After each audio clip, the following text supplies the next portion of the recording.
She shot her. The gun in the car. The gun in the car. Oh my fucking God! On the page in your car, how you feel? So you drop there, get up. You scared as hell, right?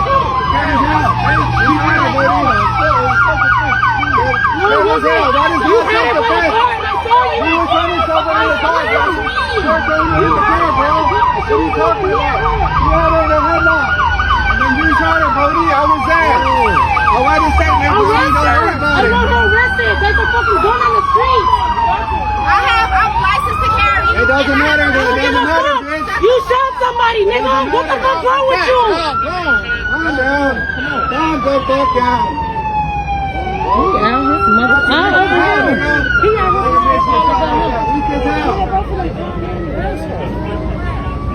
She put the gun in the car. The gun, she shot her? Let's go right here. She shot her. She shot her. She put the gun in the car. She put the gun in the car. The gun is in the car. Arrest her. Monday morning. Chicago eased into a new week, seemingly calm. Inside a modest kitchen, a mother carefully packed her son's lunch, tucking in a handwritten note, "Mommy loves you."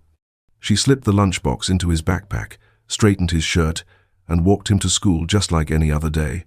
Less than an hour later, that same mother, Romika Meeks, collapsed at the school gates, a devastating wound to her face. She didn't get to say a word. She didn't get to see her son walk through the classroom door. Romika, a young mother living in Chicago, was gunned down by none other than her ex's new girlfriend. The shooter drove over 90 miles from Milwaukee, carrying a gun and a 4-month-old baby. She parked outside the school. No milk, no diapers, only one thing in mind: murder. Even more chilling, the man caught between the two women, the father of both children, was suspected of feeding her information, silently aiding the cold-blooded ambush. Was this simply a case of blind jealousy? Or was it a calculated murder where envy hid behind the mask of love? And why, after Romika had filed for a restraining order, spoken her truth, walked away from the past? Was she still not saved? So grab yourself a cup of tea or coffee, and stay close as we walk you through every chilling detail of this case. Don't forget to like, subscribe, and drop a comment below telling me where you're watching from. That support helps me bring you more of the most haunting and heartbreaking true crime stories. Chicago, the city of lights, fast-paced life, and streets that never sleep. But beneath the glittering skyline lie stories untouched by daylight. Stories of jealousy, of love twisted into something cruel, of women fighting silent battles for their own survival, only to realize that not everyone makes it out alive to tell the ending. Romika Meeks was one of those women. A mother to a young boy, Romika once lived a life filled with hope. She was strong. She took care of her family. And in every decision she made, her child always came first. After breaking up with a man named Carlos, later known by the nickname Los, Romika poured every ounce of strength into rebuilding her life. But that wasn't easy. The past didn't let go quietly. It followed her, with consequences, with shadows she couldn't escape. Not even after moving houses, filing for a protection order, and publicly speaking her truth. As for Carlos Los, he was a complicated figure. Outwardly calm, fit from the gym, always posting moral quotes on social media. But behind that polished image was a very different story. Carlos had children with both Romika and Holly Johnson, and the second woman, in this case. To many, he fit the mold of a man who tried to keep both sides, hiding the truth from both women, while constantly feeding sensitive information to each, fueling a toxic cycle of jealousy that neither of them could escape. Holly Johnson, the prime suspect, was a new mother living in Milwaukee. She had a baby with Carlos after Romika had already left him. But instead of starting fresh, Holly seemed trapped in a silent war with the ghost of the woman who came before. She often wore Romika's old clothes. She posted mocking, hostile statuses, online jabs that many recognized instantly. To the online community, Holly wasn't just the new girlfriend. She was obsessed with the woman her partner used to love, a woman she couldn't stand to see as first. The Romika Meeks case wasn't just the tragedy of a mother. It was a dead-end triangle, 3 lives locked in a cycle of secrecy, jealousy, and silence. And in that triangle, the one who pulled the trigger may not have been the only killer, because sometimes the most dangerous weapon is silence sharpened by secrets and wielded by the one in the middle. Hey, look, I have been going through things. Y'all be quiet for a minute. I don't know who doing this live. I'm doing this live to tell everybody. I don't know who doing this GoFundMe. We don't need your help like that. If we wanted to do it, we'll do it, but that is not what we're doing. So any motherfucker that's on here talking about, you thought she wear designer clothes, she do, bitch. Yes, she got it all. Let me go. So get y'all ass off this motherfucker trying to get some extra money with y'all broke ass. There was a time when Romika Meeks and Carlos Loss were a couple raising a child together, but their relationship began to unravel as arguments, tension, and signs of manipulation crept in. While there are no public records confirming physical violence, Romika's loved ones say she endured months of psychological control where Carlos always held the strings, twisted emotions, and made her believe everything was her fault. When it all became too much, Romika made a choice. She left. She moved out, cut all ties, and most importantly filed a restraining order to protect herself and her child. But breaking up with Carlos didn't mean Romika had escaped the spiral, because another woman entered his life, Holly Johnson, a new relationship, carrying the weight of old resentments. Holly wasn't just a replacement. From the very beginning, she was obsessed with the name Romika. She stalked her on social media, dug through old posts, and according to Romika's family, even wore the same clothes Carlos had once bought for Romika, as if trying to possess her image. But that behavior didn't stop at petty rivalry. On Facebook, Holly posted veiled jabs, mocking, alluding to the past with biting sarcasm. Romika, instead of staying silent, spoke out publicly more than once. She boldly exposed the twisted triangle, calling out Carlos for playing both sides, and openly stating that Holly was wearing clothes she had left behind. But rather than backing down, Holly escalated. The more Romika spoke up, the more toxic things became, and the line between obsession and violence began to blur. One of Romika's friends once said, "She knew something was going to happen. She told me Holly was getting more and more unstable." But Romika always tried to stay strong for her son. In fact, many within Romika's family and community had noticed the warning signs early on. Holly had driven near where Romika lived. She regularly posted on social media during the exact hours Romika dropped her son off at school. And most alarmingly, Carlos was suspected of sharing Romika's schedule, school location, and pickup times with Holly, despite an active restraining order still in place between the two women. Romika did everything a victim is told to do. She left. She spoke up. She sought legal protection. She warned her friends. But in a toxic triangle where every boundary could be crossed, sometimes even strength isn't enough to save a woman from a fate that was already closing in. Monday morning, the 8th of September. A day that seemed ordinary for most people, but for Romika Meeks it was the final, fateful morning of her life.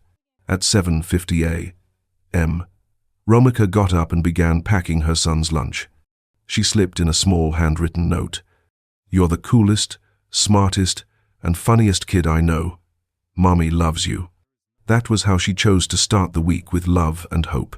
In her mind, today would be just another school day. Nothing more, nothing less. Around 8:15 a.m., Romika drove her white Mercedes to South Loop Elementary to drop off her son. No one knows if she felt something off on the way there. But one thing is certain, she had no idea someone was already waiting for her. At that same moment, over 90 miles away from Chicago, another white vehicle pulled out of Milwaukee. Behind the wheel was Holly Johnson, Carlos's new girlfriend, and the mother of his 4-month-old baby. There were no diapers in the car, no formula, no baby toys, just the infant strapped in the back seat and a gun hidden in the trunk. The drive took nearly 2 hours. According to phone records and GPS data, Holly didn't stop at a single gas station.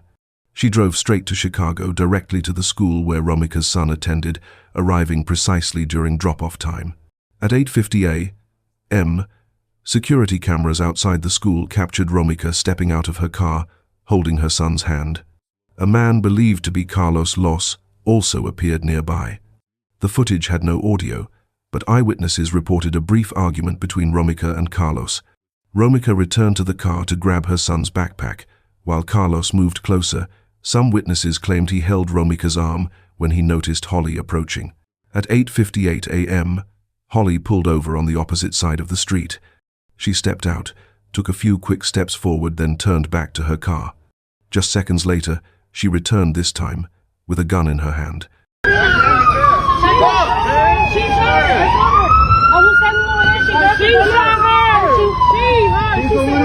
the one who shot her. Restraining order, but she shot her. The gun in the car. The gun in the car.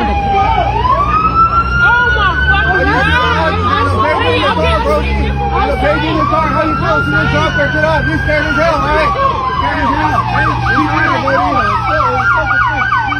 scared as hell. That is your self-defense. You were trying to self in the car. You're trying to hit the car, bro. What are you talking about? You had her in a headlock. And then you shot her, Brody. I was there. I write a statement, Brody. Don't worry about it. I want her arrested. There's a fucking gun on the street.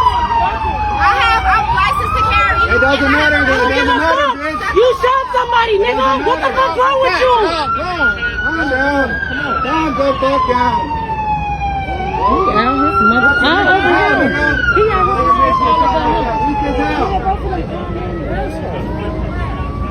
She put the gun in the car. The gun, she shot her. This one right here. She shot her.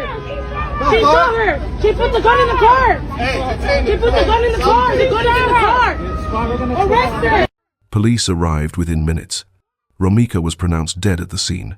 Her body lay just a few meters from the school gate, the very gate she walked her son through every morning. The gun was recovered inside Holly's vehicle. She was arrested on the spot without resistance. Children at the school were kept in their classrooms. The building was immediately placed on lockdown. By midday, parents arrived to pick up their kids, faces pale, eyes wide, questions hanging heavy in the air, and no answers in sight. Meanwhile, on social media, Romika's name began to spread. Her family couldn't believe what had just happened. They told her to leave, and she did. They told her to get a protection order, and she did. But no one imagined death would come like this. In broad daylight, in the middle of the city, outside a school gate, with a man standing by, and a woman stepping out of a car, shooting her, then calmly walking back, as if she had just checked something off her to-do list. And it was all over in just 1 minute. Let me get some views so I can punch y'all out. Y'all don't know shit.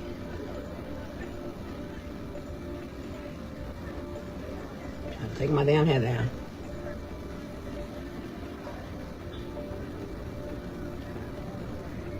I ain't got no lashes on. I ain't got nothing on.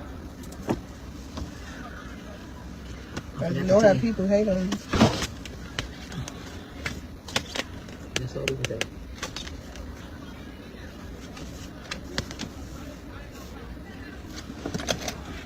I gotta get in the car because y'all been pissing me off, and I'm back. I'm back. This what matters. This where we was at. I'm just taking my hair down. All y'all that's saying that old girl out, that girl is not out. I wish y'all stop making these fake pages and shit. Or fake, yeah, that shit. Y'all pissing me off with that shit. Everybody post, she out. They ain't charging for nothing. Y'all see tomorrow what's going on. Mm-hmm. We ain't resting, not our family. Our family not resting. Not resting until we get justice. Real talk. Y'all, let me take my hair out. We getting justice.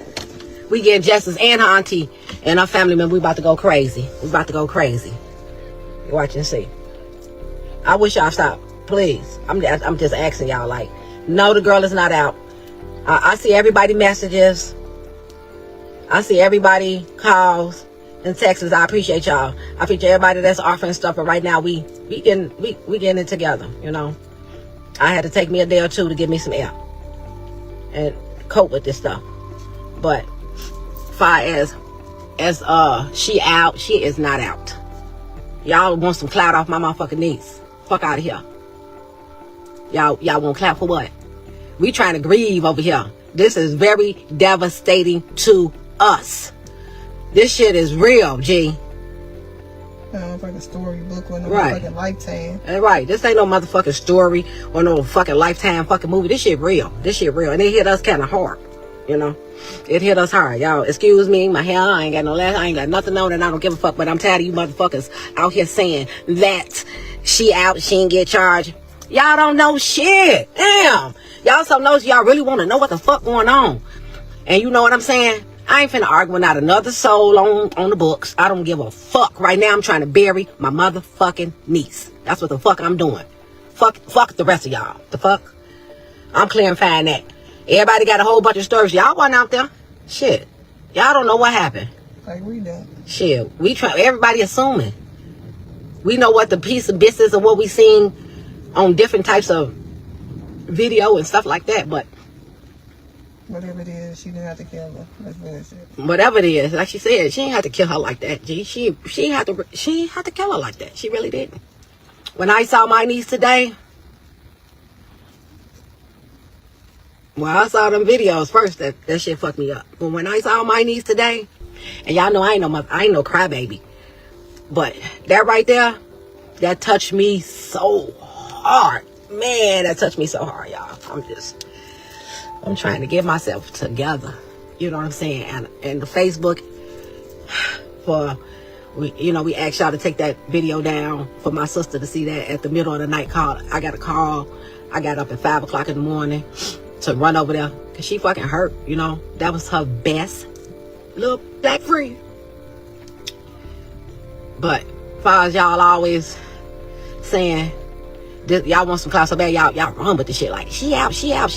We gonna see what happens tomorrow. Cause we getting justice. We gonna see what happens tomorrow. We getting justice. We gonna go get double justice. I'm telling you. Y'all don't know. Y'all don't know what's going on. Y'all just assuming. That's what really be pissing me off. It's like I know I need to stay my ass off Facebook. That's what I need to do. I really need to stay off Facebook because, you know, seeing all this. But one thing about my niece, she viral. She been viral. She that. And that girl couldn't take that. That was one bad, beautiful brain motherfucker. My niece was that. Beautiful as hell. You know? And it's sad. It's sad on both ends, y'all. You know, it's just sad on both ends. It's the kids. You know, seeing her son broke me. Because all he know is his mama. You know? But he got a big support family here. I'm talking about big. His uncle, his aunties, his great aunties, his grandmama. You know what I'm saying? But all the negativity, I can't argue with it. I be telling everybody in the family to start, but they ain't finna let y'all say nothing negative about Ramika. And that's that Ramika ain't finna let y'all talk about it because her cousins, her family gonna come in and start texting back on y'all asses. For real. Like, that's $1 million Mika. $1 million Mika. I mean, I be trying to stay off this Facebook. You know what I'm saying? And I appreciate everybody that's calling us. Everybody that's offering. And everybody that's coming over with the food. Everybody that's here for my sister and her kids and the whole family. We really appreciate y'all. Everybody that want to donate and all this stuff. We not really asking for that. But we appreciate y'all offering. You know what I'm saying? We do. We appreciate that. We appreciate all y'all sharing and the ones that feel how we feel. We appreciate that too. You know what I'm saying? We do. We really do. You know, I had to get my man back together to get a little stronger. I'm not all the way stronger, but I ain't finna let nobody play with my niece. I ain't finna let nobody play with my niece. Nah. But Lord, all I asked him for some strength yesterday and last night, and he pushed me. Because my sister ain't taking it. That was her baby. That was everybody's baby, to tell you the truth. But, yeah. You know, so. All that about she out of jail and y'all sending that stuff. That girl is not out. You want to know why she not out?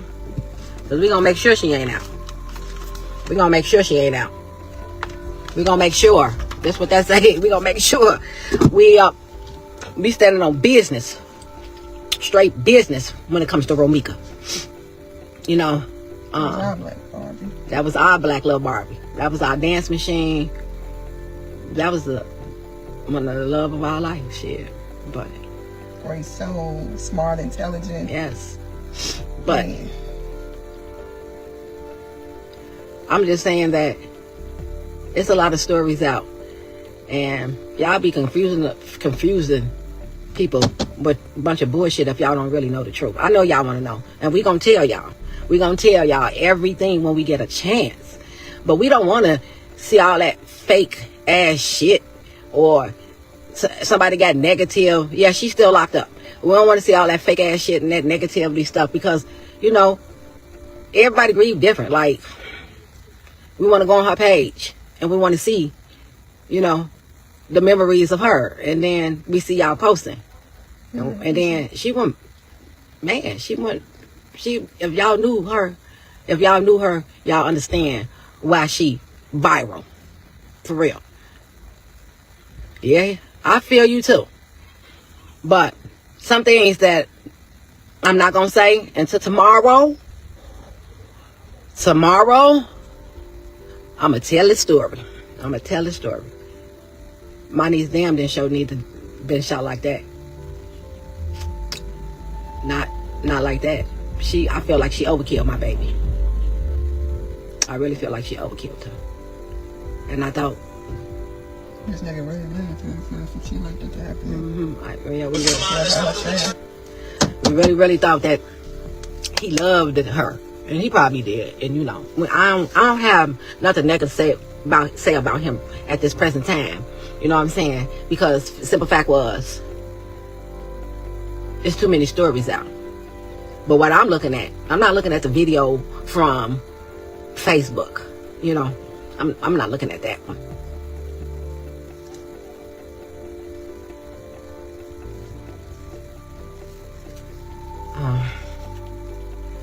We're gonna work on a lot of things, because we don't, you know, I don't know. I try to be the person, if y'all know me, y'all know me. I try to look at both sides and see, what if I was in this situation? What is this? What is that? What is that? I can't really say like what I really want to say. But all I know is that bitch is not out. That's what I'm gonna tell y'all first. She not out.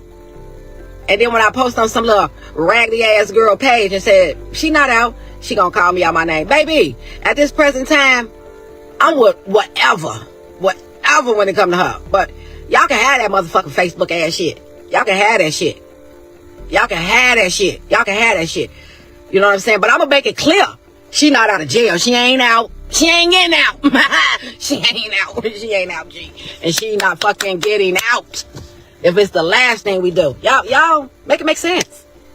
Y'all want to be Facebook detective, make it make sense. Because y'all ain't making it make sense. You know, make it make sense. I love every last one of my nieces and nephews. I ain't gonna even lie to you. Them always gonna be my babies. You hear me? Because I lost another one, Dorothy, Mimi. I don't know, rest in peace. My nieces already. And then this 3 strikes. Just for Mika, gonna get served. It's gonna get served. You know what I'm saying? It's just too much going on. And what I don't like about y'all is the ones that don't really know, and y'all all assuming. Thanks for sharing her picture. Thanks for making them beautiful collages. We appreciate that. We appreciate that.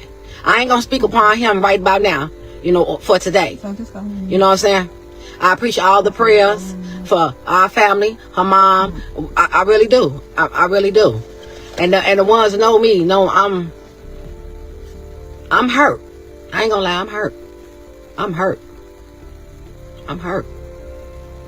Because all this could have been avoided. You know, all this could have been avoided. Y'all niggas want to cheat. Y'all bitches want to listen to these dumbass niggas. All this could have been avoided. That's what happened. And I ain't trying to hear, oh, self-defense. If y'all thought that shit was self-defense, then I'm about to kill a lot of motherfuckers then. No, I'm not. I'm just talking shit. No, I'm not. I'm going to take that back. I ain't killing nobody. And it ain't even worth it. I'm going to jail for. But how the baby is doing, y'all want to know how the baby...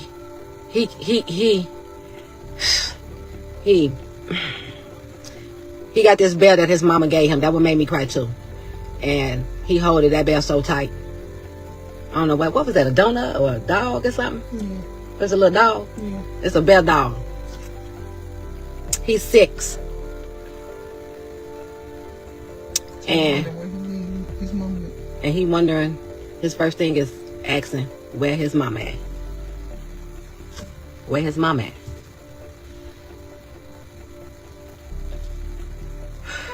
Where's mama at? Where's mama at? That mama pick him up from school. That mama make lunch. That mama send notes. That mama take that boy on trips. He was a mama's boy. So, he gonna need a lot of prayer. A lot of it. But, I'm about to get off Facebook because all I wanted to say is to y'all, she is not out. And we praying that we praying real hard that justice will be served for her, you know, soon we praying, you know. So yes, I ain't read all y'all messages, so we definitely getting justice for Mika. Ain't no ifs, ands about it.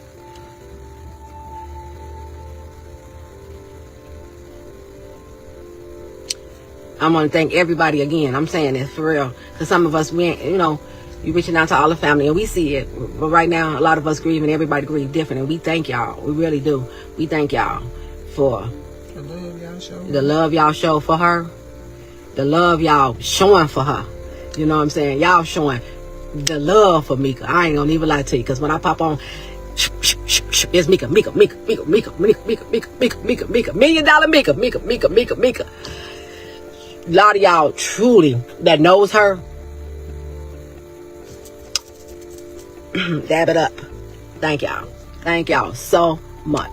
But my point was getting on here to thank y'all and say no, the girl is not out of jail. I wish they stopped, you know, saying that and spreading the rumors. But we want to thank every last one of y'all. Well, I want to thank this lady named Ebony that came through. I want to thank a lot of people right now, but my man, you know, I'm writing everybody little names down and stuff. I'm going to thank everybody that called me. If I have not called you back, it's because at this particular time, I'm, you know, doing some stuff.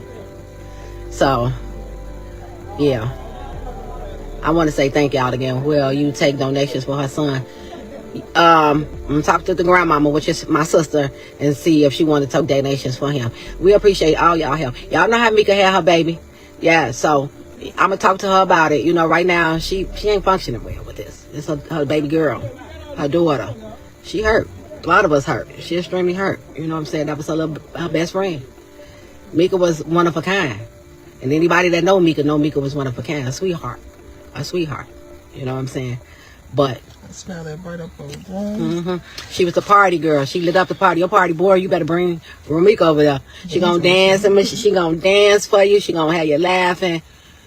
It's just this right here fucked us up. Amen. And I'm gonna get off here. Cause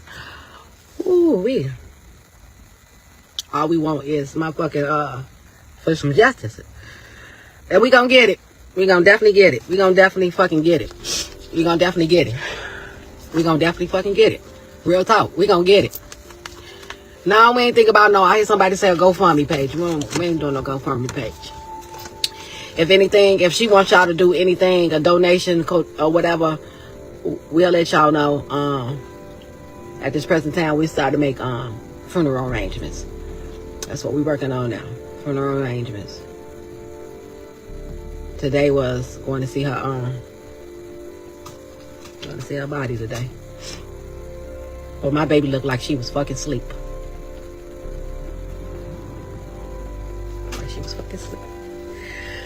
Looked like she was asleep with a hole in her fucking face, bitch. But I love y'all. Thank y'all. But I'm gonna get on off here. I just wanted to let y'all know that she is not out of jail, and we gonna get justice for Mika soon. And I mean soon, like real soon. And we want to thank everybody for the calls, the texts, the posters, everything. We want to tell y'all Thank y'all. Thank y'all. Thank y'all. Thank y'all. And give us some time, especially my sister and her sister and her other kin people. Give us some time. Give us some time. But we gonna get some good news tomorrow. Justice for Romika. I'll hit y'all later. The death of Romika Meeks didn't just take the life of a mother. It left behind a void nothing could ever fill for a child too young to understand why Mummy would never come home again. The lunchbox remained untouched in his backpack, and the handwritten note, "Mummy loves you," became her final words. An unconscious farewell, suspended between life and death. For Holly Johnson, the one who pulled the trigger, every wrong choice made in a single moment now costs her the rest of her life behind bars. She will no longer hear her baby cry in the mornings. She will never see her child grow up, day by day. But the cruelest consequence of all is that very child will one day carry a devastating truth. Their mother once ended the life of another child's mother. And then there's Carlos, the man in the middle, who has yet to face trial. He didn't pull the trigger. He didn't lay a hand on anyone.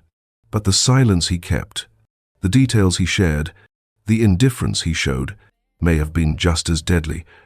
Because sometimes it's not the bullet.